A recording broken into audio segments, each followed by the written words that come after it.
This is Eyewitness News with live breaking news.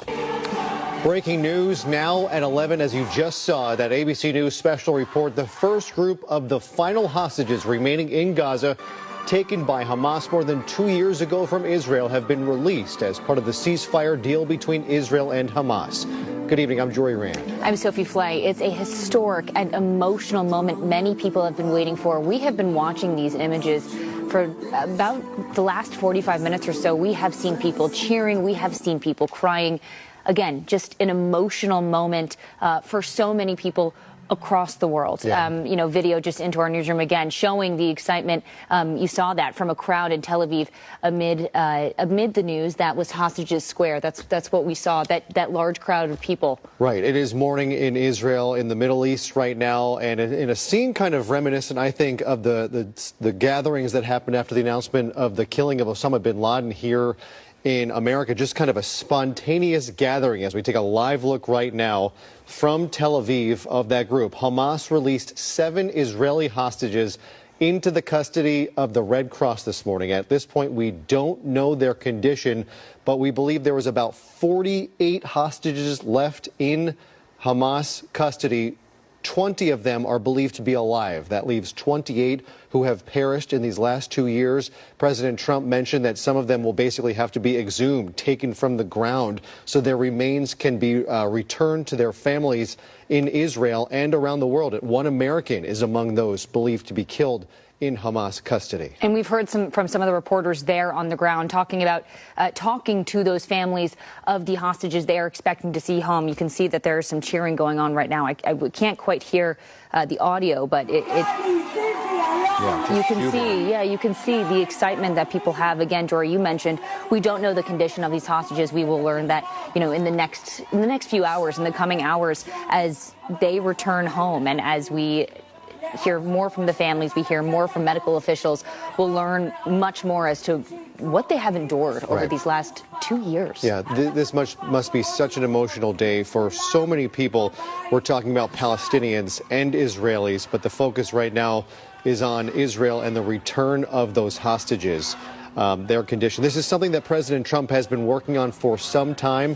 He has been pressuring Israeli Prime Minister Benjamin Netanyahu to end this war. It was Hamas that fired the first shot here back on October 7th, 2 years ago, a little more than 2 years ago, when they invaded Israel, poured over the border in various manners, raided kibbutzes, small towns throughout Israel, murdering and pillaging their way through and taking those hostages. We saw the scenes from the music festival in Israel where young people were gathered for an all-night affair, and in the early morning hours, the invasion happened on October 7th. We do expect to hear from President Trump, who is set to arrive in Israel within the hour. En route right now, he's been holding interviews aboard Air Force One in this journey over to the Middle East, talking about, he was asked whether he believes this will get him into heaven.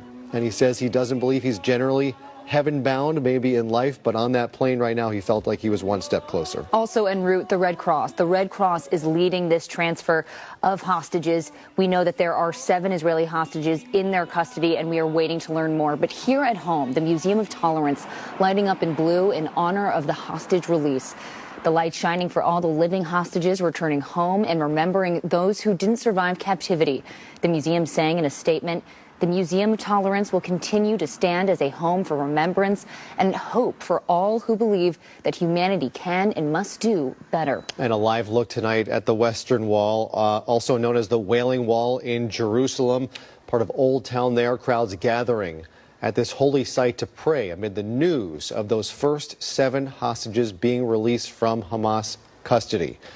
We will continue to follow the latest developments out of the Middle East on the release of these hostages in exchange for the release of Palestinians. 1,900, I believe, is the number. 1,900 Palestinian prisoners who are being held by Israel. We're also expecting President Trump to land in Israel around 11:30 our time. When that happens, we believe that ABC News will bring you another special report to bring that to you live.